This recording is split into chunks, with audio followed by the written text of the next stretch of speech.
இப்போ அதிமுகவும் பிஜேபியும் சேர்ந்து தாவேகாவை கூட்டணிக்குள்ள வருவதற்கான முயற்சிகளை தொடர்ந்து மேற்கொண்டுகிட்டு இருக்காங்க. இன்று அதற்கு எல்லாத்துக்குமே முற்றுப்புள்ளி வைக்கும்படி தாவேகா தலைவர் விஜய் அவர்கள் முதலமைச்சர் வேட்பாளர் அப்படின்னா விஜய் அவர்கள் தான், அவர்கள் தலைமையை ஏற்று வரவர்களுக்கு கண்டிப்பா கூட்டணியில பங்கு அப்படின்ற மாதிரி சொல்லியிருக்காங்க. இதை நீங்க எப்படி பாக்குறீங்க?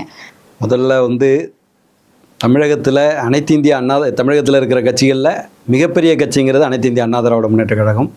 இன்றைக்கும் 1 கோடிக்கும் மேலான தொண்டர்களை 1.5 கோடி தொண்டர்களை கொண்டிருக்கக்கூடிய மிகப்பெரிய மக்கள் சக்தி இயக்கம்.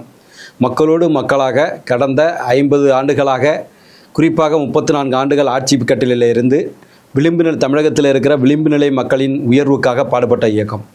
ஏறக்குறைய 53 லட்சம் பெண்களுக்கு தாலிக்கு தங்கத்தை கொடுத்த அற்புதமான திட்டத்தை கொண்டு வந்தது இயக்கம்.